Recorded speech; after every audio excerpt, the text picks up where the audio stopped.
Hi, ಎಲ್ಲರಿಗೂ ನಮಸ್ಕಾರ. Welcome back to my channel. And ನಾನಿವತ್ತು ಕರ್ಲಿ ಹೇರ್ಸ್ನ ನ್ಯಾಚುರಲ್ ಆಗಿ ಆ್ಯಂಡ್ ಸಿಂಪಲ್ ಟೆಕ್ನಿಕಲ್ಲಿ ಹೇಗೆ ಮಾಡ್ಕೊಳ್ಳೋದು ಅಂತ ನಾನು ನಿಮಗೆ ಹೇಳ್ಕೊಡ್ತೀನಿ. ಹೇರ್ಸ್ ಅಂದರೆ ತುಂಬ ಇಷ್ಟ ಇರುತ್ತೆ, ಬಟ್ ಮಷೀನ್ಸ್ ಯೂಸ್ ಮಾಡಿದ್ರೆ ಎಲ್ಲಿ ಹೇರ್ ಡ್ಯಾಮೇಜ್ ಆಗುತ್ತೆ ಅನ್ನೋ ಭಯದಿಂದ ತುಂಬ ಜನ ಯೂಸ್ ಮಾಡೋದಿಲ್ಲ, ಕರ್ಲಿ ಹೇರ್ ಕೂಡ ಮಾಡ್ಕೊಳ್ಳೋದಿಲ್ಲ. ಸೊ ನಾನು ಕೂಡ ಅಷ್ಟೇ, ನನ್ನ ಹೇರ್ ಎಲ್ಲಿ ಡ್ಯಾಮೇಜ್ ಆಗುತ್ತೆ ಅನ್ನೋ ರೀಸನಿಂದ ನಾನು ಮಷೀನ್ಸ್ನ ಯೂಸ್ ಮಾಡಿ ಕರ್ಲಿ ಹೇರ್ನ ಮಾಡ್ಕೊಳಲ್ಲ. ಆ್ಯಂಡ್ ಸಿಂಪಲ್ ಟೆಕ್ನಿಕಲ್ಲಿ ಇವತ್ತು ನಾನು ನಿಮಗೆ ಹೇಳ್ಕೊಡ್ತೀನಿ ಕರ್ಲಿ ಹೇರ್ನ ಹೇಗೆ ಮಾಡ್ಕೊಳ್ಳೋದು ಅಂತ. ಆ್ಯಂಡ್ ಅದಕ್ಕಿಂತ ಮುಂಚೆ ನೀವು ನನ್ನ ಚಾನಲ್ಗೆ ಸಬ್ಸ್ಕ್ರೈಬ್ ಆಗಿಲ್ಲ ಅಂತಂದರೆ ದಯವಿಟ್ಟು ಸಬ್ಸ್ಕ್ರೈಬ್ ಮಾಡಿ. ಆ್ಯಂಡ್ ಈ ವಿಡಿಯೋ ನಿಮಗೆ ಇಷ್ಟ ಆಗುತ್ತೆ ಅಂತ ಅಂದ್ಕೊಳ್ತೀನಿ, ಆ್ಯಂಡ್ ಮೇನ್ ಯೂಸ್ಫುಲ್ ಆಗುತ್ತೆ ಅಂತ ಅಂದ್ಕೊಳ್ತೀನಿ. ಸೊ ಈ ವಿಡಿಯೋ ನಿಮಗೋಸ್ಕರ. ಆಫ್ಟರ್ ಲಾಂಗ್ ಟೈಮ್ ನಾನು ನಮ್ಮಮ್ಮನ ಹತ್ರ ಎಣ್ಣೆ ಹಚ್ಚಿಸ್ಕೊತಿದ್ದೀನಿ. ಅದು ಬೈಸ್ಕೊಂಡು ಹಠ ಮಾಡಿ ಹಚ್ಚಿಸ್ಕೊತಾ ಇರೋದು. ಯಾಕಂತಂದರೆ ಲಾಂಗ್ ಇರೋ ಹೇರ್ಸ್ನ ನಾನು ರೀಸೆಂಟಾಗಿ ಕಟ್ ಮಾಡಿಕೊಂಡೆ, ಶಾರ್ಟ್ ಮಾಡ್ಕೊಂಡಿದ್ದೀನಿ. ಸೊ ಅದಕ್ಕೆ ಅಮ್ಮಂಗೆ ಕೋಪ, ಕಟ್ ಮಾಡ್ಕೊಂಡಿದ್ದಾಳೆ ಅಂತ. ಅದಕ್ಕೆ ಹೊಸ ಫೀಲ್ ಏನು ಅಂತ ಅಂದರೆ, ಚಿಕ್ಕವಳಿದ್ದಾಗ ಅವರೇ ಬೈದು ಕರ್ಕೊಂಡು ಬಂದು ಹಠ ಮಾಡಿ ಎಣ್ಣೆ ಹಚ್ಚಿಸ್ಕೊಬೇಕಿತ್ತು. ಬಟ್ ಇವಾಗ ನಾನು ಹಠ ಮಾಡಿ ನಮ್ಮಮ್ಮನ ಹತ್ರ ಎಣ್ಣೆ ಹಚ್ಚಿಸ್ಕೊಳಂಗಾಗಿದೆ. ಆ್ಯಂಡ್ ನಾನು ತುಂಬ ದಿನ ಆಗಿತ್ತು ಎಣ್ಣೆ ಹಚ್ಚಿದಲೆ. ಇದೇ ಥರ ತುಂಬ ಜನ ಇರ್ತಾರೆ, ತಲೆಗೆ ಎಣ್ಣೆನೇ ಹಚ್ಚೋದಿಲ್ಲ. ಸೊ ಅದು ತಪ್ಪು, ಹಂಗೆ ಮಾಡಬೇಡಿ. ಎಣ್ಣೆ ಹಚ್ಚಲಿಲ್ಲ ಅಂದರೆ ಹೇರಿಗೆ ತುಂಬ ಎಫೆಕ್ಟ್ ಆಗುತ್ತೆ, ಡ್ಯಾಂಡ್ರಫ್ ಎಲ್ಲ ಆಗುತ್ತೆ. ಸೊ ಎಣ್ಣೆ ಹಚ್ಚೋದ್ರಿಂದ ತಂಪಾಗುತ್ತೆ, ಸೊ ಹೇರ್ ಕೂಡ ಕೇರ್ ಆಗುತ್ತೆ. ಸೊ ಅಂತೂ ಅಮ್ಮನ ಹತ್ರ ಬೈಸ್ಕೊಂಡು ಎಣ್ಣೆ ಹಚ್ಚಿಸ್ಕೊಂಡಾಯಿತು. ಸೊ ನಾನೊಂದು 4 hours ಆದಮೇಲೆ ಬಾತ್ ಮಾಡ್ಕೊಂಡಿದ್ದೀನಿ. ಹೇರ್ ಸೆಟ್ಟಾಗಿ ಕೂರಲಿಕ್ಕೆ ಹೇರ್ ವೆಟ್ಟಾಗಿಯೇ ಇರಬೇಕು. ಸೊ ವೆಟ್ ಮಾಡ್ಕೊಳ್ಳಿ, ವೆಟ್ಟಾಗಿಲ್ಲ ಅಂತ ಅಂದರೆ. ನೀಟಾಗಿ ಒಂದ್ಸಲಿ ಹೇರ್ನ ಬ್ರಷ್ ಮಾಡ್ಕೊಳ್ಳಿ.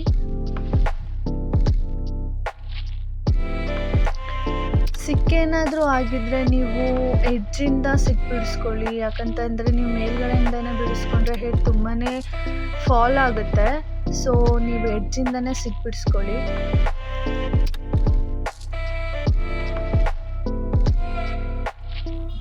ಸೊ ನಾನು ಇನ್ನೊಂದು ಸ್ವಲ್ಪ ಹೇರ್ನ ವೆಟ್ ಮಾಡ್ಕೊತಾ ಇದ್ದೀನಿ.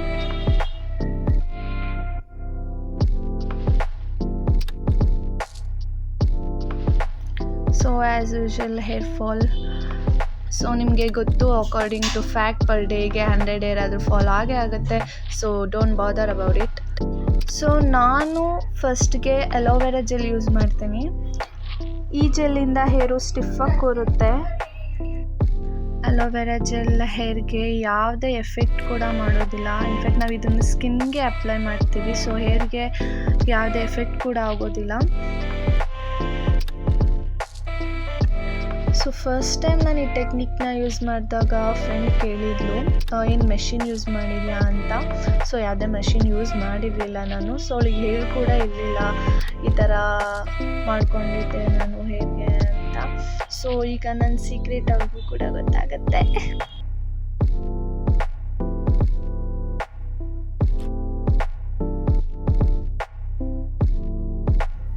ಆ್ಯಂಡ್ ಸೆಕೆಂಡ್ಲಿ ನಾನು ಹೇರ್ ಜೆಲ್ ಯೂಸ್ ಮಾಡ್ತಿದ್ದೀನಿ, ಗ್ಯಾಟ್ಸ್ಬಿ ಅಂತ. ಸೊ ಯಾವುದೇ ಹೇರ್ ಜೆಲ್ನ ಬೇಕಾದರೆ ನೀವು ಯೂಸ್ ಮಾಡ್ಬೋದು, ನೋಡ್ಕೊಂಡು ಮಾಡಿ ನಿಮ್ಮ ಹೇರ್ಗೆ ಅಡ್ಜಸ್ಟ್ ಆಗುತ್ತಾ ಅಂತ. ಗ್ಯಾಟ್ಸ್ಬಿ ಜೆಲ್ ನನಗೆ ಒಳ್ಳೆ ರಿಸಲ್ಟ್ ಕೊಡುತ್ತೆ. ಆಫ್ಟರ್ ಸೆಟ್ ಮಾಡ್ಕೊಂಡಾದ್ಮೇಲೆ ಚೆನ್ನಾಗಿ ಕೂರುತ್ತೆ ಕರ್ಲಿ ಎಲ್ಲ.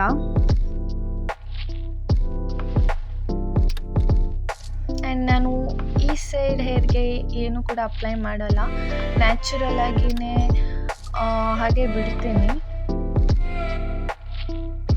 ಆ್ಯಂಡ್ ನಿಮಗೆ ಎರಡು ಕಡೆನೂ ಡಿಫ್ರೆನ್ಸ್ ಗೊತ್ತಾಗುತ್ತೆ ಯಾವ ಥರ ಇದೆ ಅಂತ ಅಂದ್ಬಿಟ್ಟು. ಇದು ಕರ್ಲಿ ಬರುತ್ತೆ, ಬಟ್ ಅದರಷ್ಟು ಲುಕ್ ಇರೋದಿಲ್ಲ.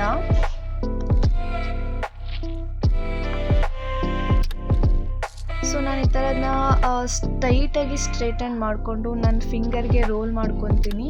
ರೋಲ್ ಮಾಡಿಕೊಂಡು ಒಂದು 5 seconds ಹಿಂಗೆ ಇಟ್ಕೊತೀನಿ.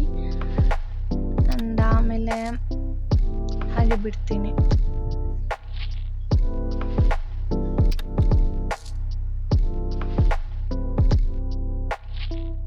said natural curl.